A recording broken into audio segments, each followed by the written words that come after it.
بسم اللہ الرحمن الرحیم نحمدہ و نصلی علی رسول الکریم۔ آپ دیکھ رہے ہیں پس منظر اور میں ہوں آپ کا میزبان ساجد ورک۔ ناظرین کرام، یہ تو آپ جانتے ہیں کہ پاکستان کے قومی اداروں میں جس طرح لوٹ مار، کرپشن، بدعنوانی، اقربا پروری انتہا کو پہنچ چکی ہے، اور یہ بات اب کسی سے ڈکی چھپی نہیں رہی۔ پاکستان کا ہر شخص بچے سے لے کے بوڑھے تک یہ جان چکا ہے کہ پاکستانی اداروں میں کیا کچھ ہو رہا ہے، لیکن اس کے باوجود ہم مسلسل اپنے اوپر ایک خاموشی طاری کیے ہوئے ہیں۔ پاکستان کرکٹ ٹیم ان دنوں ورلڈ کپ کھیل رہی ہے، جس میں کوئی ان کی خاص پرفارمنس نظر نہیں آ رہی۔ افغانستان جیسی ٹیم سے وہ شکست کھا چکی ہے۔ مجھے یاد پڑتا ہے کہ ایک زمانہ تھا جب پاکستان انٹرنیشنل ایئر لائنز نے سعودی عرب اور متحدہ عرب امارات کی ایئر لائنز کو تربیت دی، اور آج وہ دونوں ایئر لائنز دنیا کی ٹاپ کی ایئر لائنز ہیں۔ اور پاکستان کی ایئر لائنز کہاں ہے وہ آپ سب کو پتہ ہے کہ کوئی طیارہ اس کا عدم ادائیگی کی وجہ سے کسی ملک میں کھڑا ہوتا ہے اور کسی ملک میں کھڑا پڑا ہے۔ پی آئی اے تقریباً ختم ہو چکا ہے، اسی لیے شاید اس کی نجکاری کرنے جا رہے ہیں۔ آج اس پروگرام میں خصوصی جو موضوع ہے وہ پاکستان کرکٹ کنٹرول بورڈ کے حوالے سے ہے کہ کرکٹ بورڈ جو ہے اس میں کس کس مد میں قومی خزانے سے کتنا پیسہ ضائع ہو رہا ہے، اور اس کے مقابلے میں پاکستان کی کرکٹ ٹیم پاکستان کی عزت، وقار اور ناموس کے لیے اپنا کیا کردار ادا کر رہی ہے۔ اس کے عہدوں کے حوالے سے سب سے پہلے میں ذکر کروں گا کہ پاکستان کرکٹ کنٹرول بورڈ میں کتنے لوگ اس وقت کام کر رہے ہیں۔ بورڈ کا سب سے بڑا عہدہ جو ہے وہ ایک چیئرمین ہے جو پورے پاکستان کرکٹ کنٹرول بورڈ کو کنٹرول کرتا ہے، اور وہ عام طور پہ سیاسی ہوتا ہے، یعنی غیر سیاسی نہیں ہوتا، زیادہ تر سیاسی ہوتے ہیں۔ جتنے بھی ماضی میں آئے ہیں وہ کرکٹ کی الفبے سے واقف نہیں ہوتے رہے، لیکن وہ chairman Pakistan cricket control board رہے ہیں۔ اس وقت بھی جو کرکٹ کنٹرول بورڈ کے چیئرمین ہیں وہ بھی ایک سیاسی آدمی ہے۔ اس کے بعد ایک آتا ہے چیف ایگزیکٹو، ایک چیف آپریٹنگ آفیسر، اسی طرح ایک چیف فائنانشل آفیسر، اور ان کے نیچے 12 directors, 8 senior managers, 3 general managers اور 5 کوچ جو اس کو بورڈ کو چلا رہے ہوتے ہیں۔ درجنوں دوسرے چھوٹے بڑے افسران بھی موجود ہیں، حتیٰ کہ صحافیوں سے ملاقات کے لیے بھی 2 ڈائریکٹرز تعینات کیے گئے ہیں، جن کا کام صرف صحافیوں کو کرکٹ کے بارے میں آگاہ کرنا ہے، یا ان سے کوئی پریس کانفرنس کے حوالے سے کوئی بات کرنی ہو یا کوئی پریس ریلیز وغیرہ دینی ہو تو اس کے لیے بھی 2 ڈائریکٹرز مقرر کر رکھے ہیں۔ ایک سینئر مینیجر ہے اور اس کے نیچے 4 مینیجرز ہیں۔ اور پھر مزے کی بات ہے کہ پاکستان کرکٹ کنٹرول بورڈ میں ایک خاتون کو صرف اس کام کے لیے تعینات کیا گیا ہے جس کا کام صرف اور صرف اطلاع کرنا ہے کہ ٹیم ہاری ہے یا جیتی ہے۔ افسوس کہ ان تمام خونخوار گدھوں پر قومی خزانہ کس بے دردی اور وحشیانہ انداز میں لٹایا جا رہا ہے، اور دوسری جانب پاکستان کا قومی کھیل اور دیگر کھیل یعنی ہاکی، فٹ بال، ٹیبل ٹینس اور یہ ساری چیزیں جو ہیں پاکستان کے اندر ختم ہو چکی ہیں۔ پاکستان کے جو بڑے بڑے کھیلوں کے میدان تھے ان پہ کالونیاں تعمیر کر دی گئی، لیکن صرف ایک واحد کرکٹ ہے جس کو پاکستان کے اندر پروموٹ کیا جا رہا ہے۔ اس کی بنیادی وجہ ہے کہ اس کے ذریعے بڑے پیمانے پر جوا ہوتا ہے، اور پھر یہ ایک ایسا کھیل ہے کہ اگر آپ ہار بھی جائیں تو آپ کو اچھا خاصا معاوضہ ملتا ہے، جبکہ دیگر جتنے بھی کھیل ہیں ان میں لوگوں کو تنخواہ تک بھی نہیں ملتی۔ چیف سلیکٹر اور ہیڈ کوچ بھی ہیں ایک ہمارے سابق ٹیسٹ کرکٹر اور کپتان مصباح الحق، ان کی تنخواہ جو ہے وہ 32 لاکھ روپے ماہانہ ہے، 32 لاکھ روپے ماہانہ۔ اسی طرح وقار یونس صاحب بالنگ اور فیلڈنگ کے کوچ ہیں، اور ان کے ساتھ ساتھ مجموعی کوچوں کی تعداد جو ہے وہ 5 ہے، اور فی کوچ 20 لاکھ روپے ماہانہ کے حساب سے پاکستان کرکٹ کنٹرول بورڈ سے تنخواہ وصول کرتا ہے۔ اس کے ساتھ ہی ساتھ 31 ڈائریکٹرز اور جنرل مینیجر بھی ہیں۔ اب ان کا کیا کردار ہے، ان کا کیا کام ہے، وہ کیا کرتے ہیں، ان کی فرائض منصبی میں کون سے اسائنمنٹ ہیں، یہ ہمیں نہیں پتا، لیکن ہم کوشش کر رہے ہیں کہ ہم آپ کو پاکستان کرکٹ بورڈ کے ممبران کی تعداد کے بارے میں آپ کو بتا سکیں، اور یہ بھی بتا سکیں کہ ان پر اٹھنے والے اخراجات جو قومی خزانے سے جاتے ہیں، جو کہ عوام کا پیسہ ہے، وہ کتنے کروڑوں اربوں روپے بنتا ہے۔ فی کس کم از کم یہ جو 31 ڈائریکٹر ہیں اور مینیجرز، یہ فی کس کے حساب سے 10 سے 15 لاکھ روپے ماہانہ وصول کر رہے ہیں۔ اچھا، اس کے علاوہ کھلاڑیوں کو جہاں کہیں بھی وہ میچ کھیل رہے ہوتے ہیں، ان کو عیاشیوں کے لیے بھی ایک اچھی خاصی رقم دی جاتی ہے۔ پاکستان کرکٹ کنٹرول بورڈ میں 35 کھلاڑی جو ہیں وہ رجسٹرڈ ہیں، اور ہر کھلاڑی کو 50,000 سے 8 لاکھ روپے تک ان عیاشیوں کے لیے دیا جاتا ہے جو وہ اپنی منشا کے مطابق کرتے ہیں۔ 6 کھلاڑی جو ہیں ان کو 8 لاکھ روپے عیاشیوں کی مد میں باقاعدہ مہینہ دیا جاتا ہے، اور اس کے علاوہ ہر کھلاڑی کو میچ کے دوران 35,000 روپے روزانہ اضافی الاؤنس بھی دیا جاتا ہے۔ یعنی آپ اندازہ کریں کہ اس وقت پاکستان کی ٹیم بھارت میں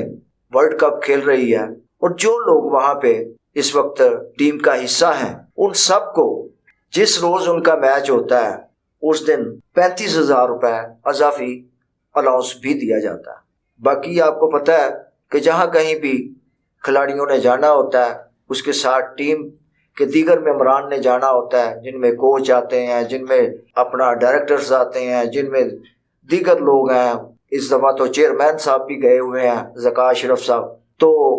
ان سب کی جو ٹکٹیں ہیں، ایئر ٹکٹس، اور اگر آپ کو نہیں پتا تو آپ جان جائیں کہ یہ سارے اکانومی کلاس میں جانے والے لوگ نہیں ہیں، یہ سارے بزنس کلاس میں سفر کرتے ہیں۔ تو صرف ایک کھلاڑی جو سرفراز احمد ہمارے ہیں، سابق کپتان بھی ہیں، ان کی سالانہ آمدنی جو ہے وہ 4 crore 68 lakh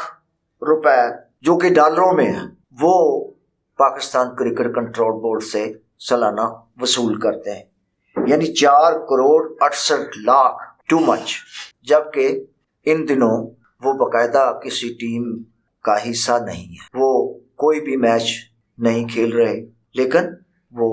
Pakistan cricket control board کی لسٹ میں شامل ہے۔ جس ملک کی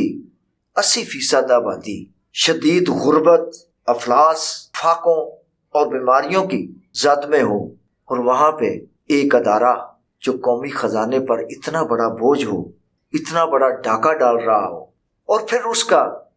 پاکستان کی بقا، سالمیت، استحکام اور اس کے وقار اور عوام کی دلجوئی کے لیے جو سارا دن ٹیلی ویژن پر بیٹھ کر اپنے کھلاڑیوں کو دیکھتے ہیں، یہ سوچ کے کہ آج ہماری پاکستان کی ٹیم جیتے گی، ہمارا پاکستان کا پرچم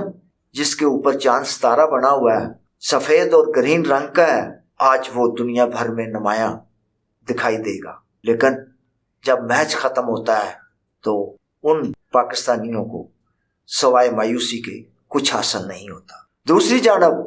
سرکاری ملازمین جو دیگر اداروں کے ملازمین ہیں، اگر وہ سال میں ایک بار بھی اپنی تنخواہ میں اضافے کا مطالبہ کرتے ہیں تو حکومت کو سانپ سونگھ جاتا ہے، وہ ان کی تنخواہ میں اضافہ کرنے سے گریزاں ہوتے ہیں۔ ان کی خواہش ہی نہیں ہوتی کہ ان کی تنخواہ میں 10 روپے کا بھی اضافہ کر دیا جائے۔ حالانکہ سرکاری ملازمین جب کسی بھی ادارے میں بھرتی کیا جاتا ہے تو اس کے اپائنٹمنٹ لیٹرز میں یہ بات مینشن ہوتی ہے کہ ہر سال اس کو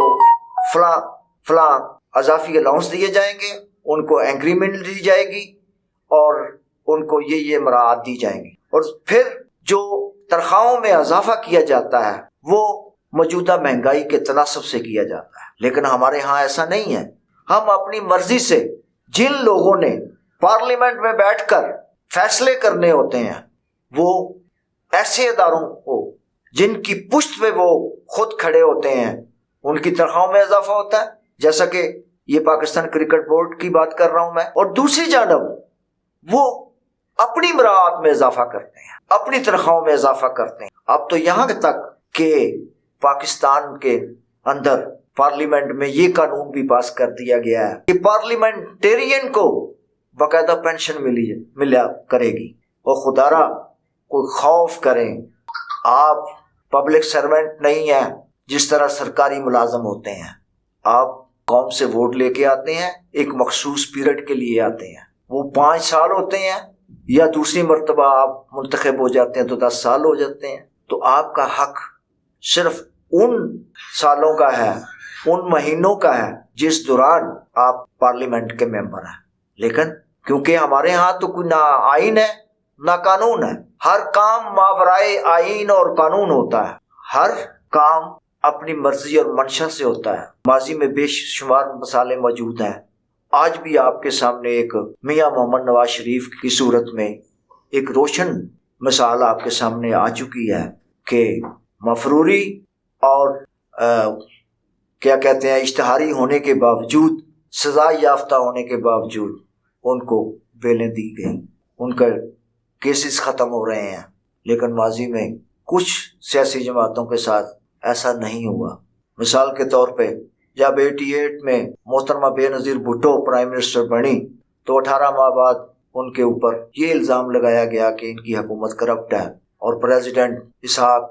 خان مرحوم نے کرپشن کے الزام میں ان کی حکومت کو ختم کر دیا۔ لیکن اس کے نتیجے میں جب 1990 میں میاں نواز شریف پرائم منسٹر بنے تو ان کو بھی کرپشن کے الزام میں نکالا گیا،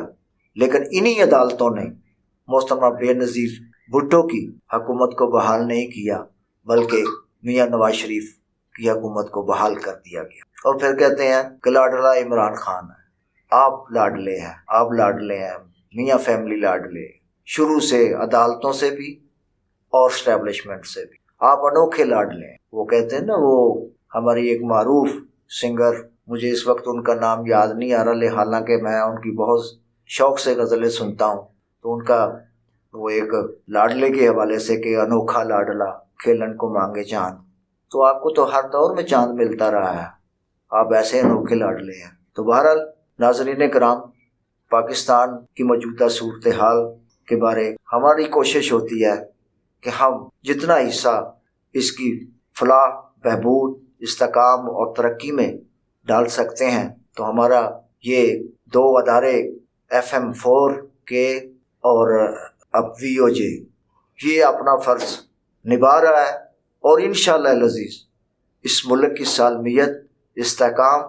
اور ترقی کے لیے آپ کا بھی ساتھ دیتا رہے گا، اور اس ملک کے لیے بھی اپنا کردار ادا کر رہے گا۔ تو یہ جو